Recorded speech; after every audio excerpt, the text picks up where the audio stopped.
What up, dudes? It's Gaz, and welcome back to another Warframe video.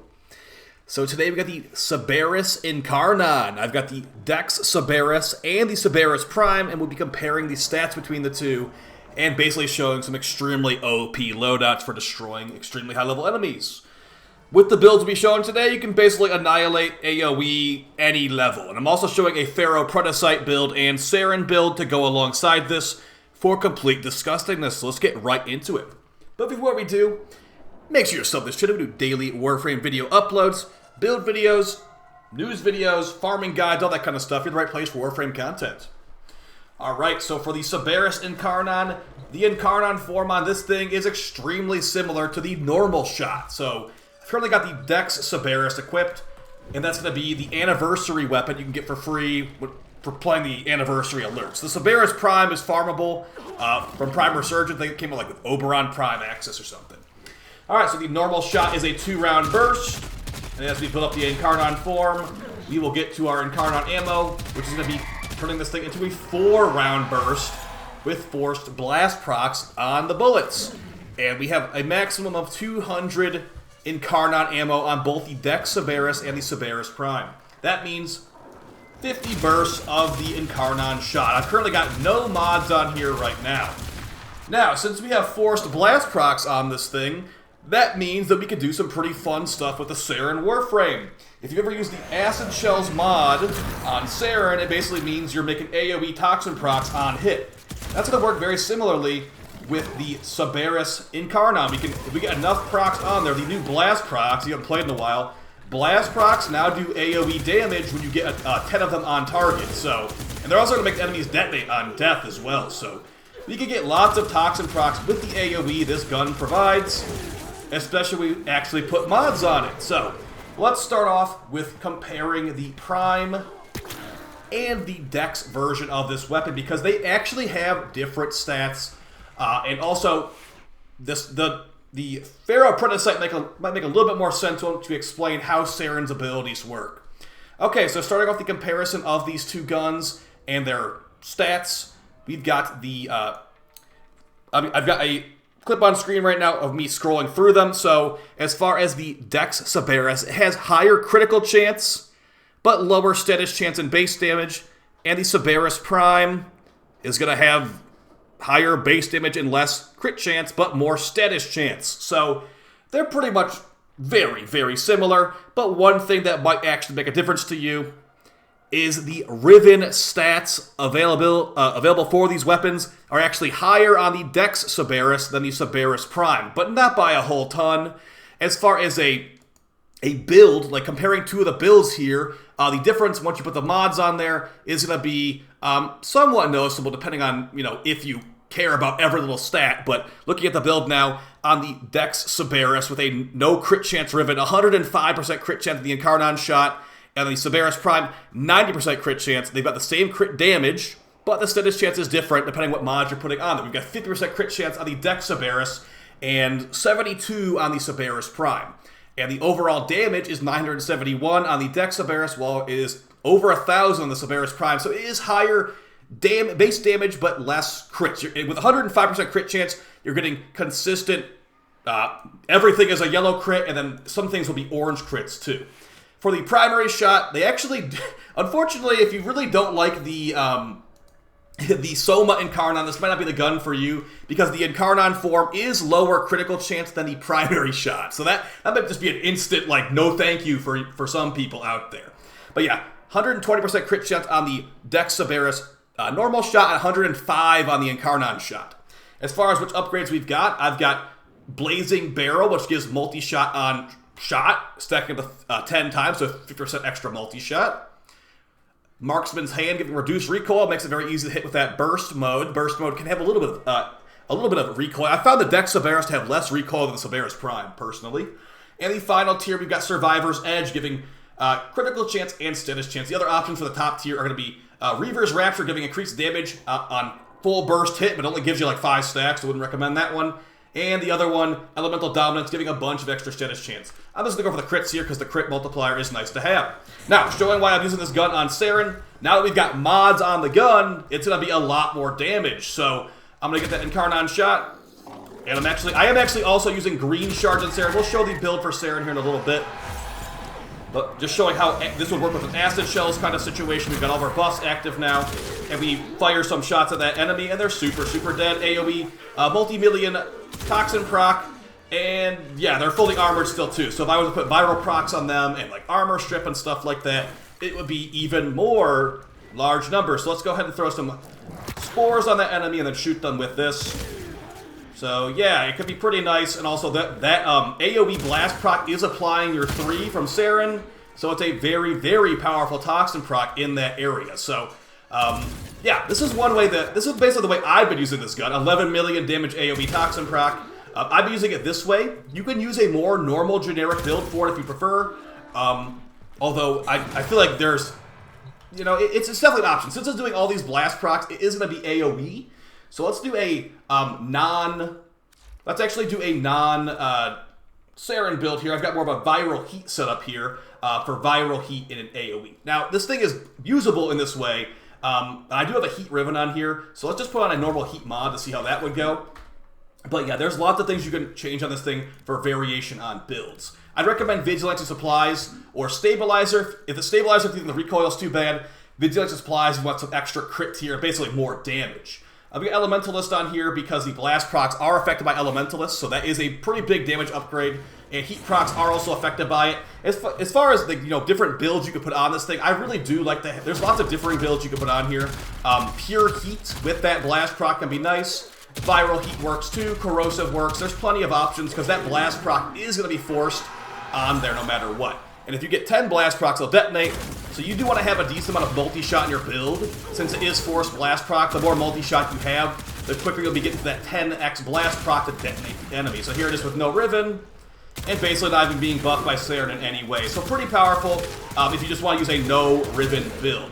Now, this is not the most meta thing ever. That's why I pretty much made myself find a reason to use it, and that reason to use it is Saryn's 3. So, yeah, as far as comparing it to, like, sobek, the sobek is going to have a little bit of a harder time getting the initial kill, where this thing has Incarnon stats to back it up, making it quite easy to, hit a high-level enemy really hard. So let's do the exact same build with the Sybaris Prime, and it should be pretty much exactly the same thing. This Riven is going to be pretty much a god roll for this kind of acid shell Saryn setup here with toxin.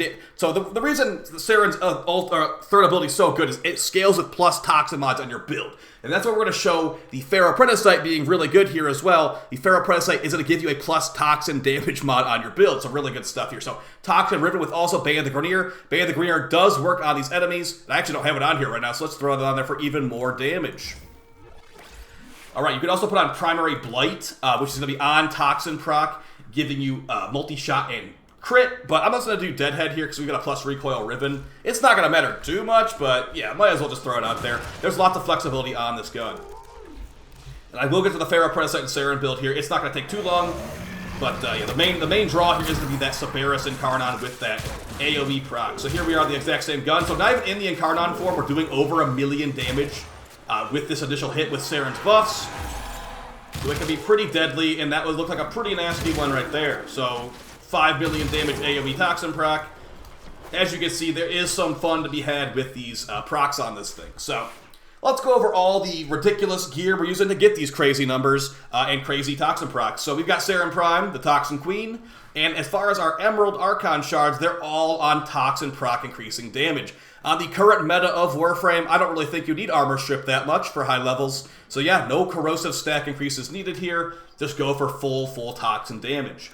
Now, this is not my usual build I use on Saryn, but I literally just threw this together for this video alone to make it a little bit more easy to shield gate. We've got Catalyzing Shields and Rolling Guard, which in combination with Brief Respite means we can basically infinite shield gate. We can just keep getting hit by enemies while we're in the invincibility time of our 1.3 second invincibility of shield gate. We can use the Molt ability, which has no cast time to get those shields back, and just get that 1.3 second invincibility back over and over again. With the Equilibrium mod, any orb that drops will be an easy energy drop for us, and we've also got Energized just to be super safe here. Now, you can't really fit on a maxed out equilibrium on here, but that's because I have this polarity on for other builds on Saryn. We've got Venom Dose to increase our damage massively. Let's us get some corrosive procs on there. We don't care about actual, like, which procs we're getting on the enemy. We just want big, big damage. So yeah, that's why we've also got Roar on here. Roar's going to be applying to those blast procs and those toxin procs multiple times to make it just really, really gross. And yeah, it's one of the most popular helmets for a reason. And the third ability of Saryn, Toxic Lash, is what's making all this happen. It forces toxin procs on bullets from Saryn's guns and the blast procs of Saryn's guns when the enemies explode. So it's really, really nice. Moving on to the Sybaris Prime. Again, as I stated earlier, I didn't really explain what is on here, but the Elementalist mod increases status damage, Bay of the Grenadier increases those toxin procs, and Bay of the Grenadier and Toxin mods are basically what we're going for on here. Crit to get that initial kill and just to have some good stuff going on. And Galvanized Aptitude for just being... it's a Galvanized mod. You should be running Galvanized mods. Am I missing any Galvanized mods on here? I probably am. Galvanized Scope, that could be kind of fun on here, honestly. But yeah, I'm not running Galvanized Scope. You totally could if you wanted to, like, change a mod out. And like I said, you could run... If you're running the Saryn build like I'm recommending right now, you could run Primary Blight for more multi-shot and crit damage, but not getting that recoil reduction or headshot multiplier. And yeah, there's plenty of builds for the non-Saryn build, but that's not really what we're going for. The Sybaris Prime will probably get patched tomorrow, by the way, guys, so just a heads up, it will likely not be as OP as far as what DE's been saying. So I'm not going to even show the Sybaris because this is not the video about the Sybaris. We got the Pharaoh Predasite here, though, and the Pharaoh Predasite is going to have all the mutagens and antigens, so it actually resists stuff a lot. So we hover over the armor of the Predasite. These mutagens and antigens make it more resistant to damage. So if you care about that, you can actually get this Predasite to have all these resistances, and it's intended, guys. There was an 8x antigen and mutagen thing that was not intended, but they already removed that apparently. The 4x mutagen and antigen is intended, and that's what I've got right here for you with this Predasite. So it resists all the stuff you see on screen. I'm not reading that all off, but yeah, basically it gets more tanky if you have all these antigens and mutagens, and the way you get that is you get basically a Predasite that has the Chitin mutagen and the Ibixon antigen, and you get those, and then that's the one Predasite. You have to get basically 4 Predasites for this. You combine the Chitin and the Leptozom with the Ibexon and the Iranon antigen, and you get the combined Predasite. It's a lot to say, it's a lot to explain, but basically, you just keep combining Predasites until you get all the resistances on one Predasite, and that's the one that you keep. That's pretty much what it is here. Not very important at all, but I'm just going to let you guys know that. That is going to be all my Predasites having that, but it really does not matter. Now, this Predasite build was used in a level 10,000 Caliban video that'll be coming out pretty soon. But yeah, that's why I got link redirection on here. I wouldn't really recommend link redirection normally. You should put on calculated redirection. But yeah, that's the big thing, guys, is that, you just want to make sure you have your reinforced bond active. Make sure you have 1200 shields on this Predasite. If you're not playing Caliban with crazy shield capacity, run this one. If you are playing Caliban or some frame that has a lot of shields, put on link redirection instead. But yeah, the big thing here is the anabolic pollination mod of the Pharaoh Predasite. The Predasite will release a spore cloud that persists for 10 seconds. You pick up that cloud to get toxin damage on your weapons. That also works on your operator amp. That will be in the Caliban video. This works on your operator amp, and it works on all your weapons too. And that means Saryn's toxin procs will be more disgusting than ever because you have another toxin mod, just making it really, really gross. So yeah, as far as the Pharaoh Predasite, you got this really good ability, and the other ability of the Predasite is called Endoparasitic Vector, which is a lot of stuff to read, but basically we're not using it on this build right now. But it's still really good, as is Volatile Parasite, which can be used on any Predasite. So combination here is Tenacious Bond, giving us increased critical damage, and the Reinforced Bond mod giving us increased fire rate. We also got Mecha Recharge, which will make the dog have better shield regen, means it'll have better shield, shield time, invincibility time, and also Resourceful Retriever. Make sure you got this. I got a bunch of extra steel lessons for this mod today on the Pharaoh Predasite. It's not even a Smita. Smita no longer doubles the way it used to. Contagious Bond is definitely a mod you could have to taste. I have the Predasite attacking things, so it gets some AoE damage out there sometimes. And for the Pharaoh Claws, the Predasite Claws are basically usually only slash, so you don't really need to put on precision conditioning, but I got it on there anyway. Just pretty much the claw, but I've been using on all my companions. The fire procs give a little bit of armor strip, and the Mecha Overdrive links to your primary to give increased stats. So, as far as what I recommend, the Sybaris Prime or Dex Sybaris, and which one is better, I think it's just kind of more straightforward to use the Sybaris Prime, like a lot more easy to understand. But if you are looking to do the Saryn Toxin proc AoE stuff, the Dex Sybaris does have the higher stat ribbons. That's just kind of how it is. And I honestly, in my experience, they feel like the exact same gun, basically. So I would say that you're good to go on either one of them. My personal favorite, if I had to make a decision between these two, I would say I like the Dex Sybaris one more, personally. It looks a little bit cooler, in my opinion. And I personally feel like the recoil might be a little bit better, too. So, and not to mention the higher crit tiers, too. As far as I'm concerned, the Dex Sybaris is the one I would pick out of those two. Sybaris Prime, totally not a bad idea, though, so don't feel bad if that's what you're going for instead. So, hope you guys found this video fun, helpful. Not a whole lot of Steel Path gameplay on this one today. It's because the real issue is this is so OP. I can't even find an enemy that lives through it, guys. The Demolist dies in one hit without Roar even active. 12 million damage AoE Toxin proc.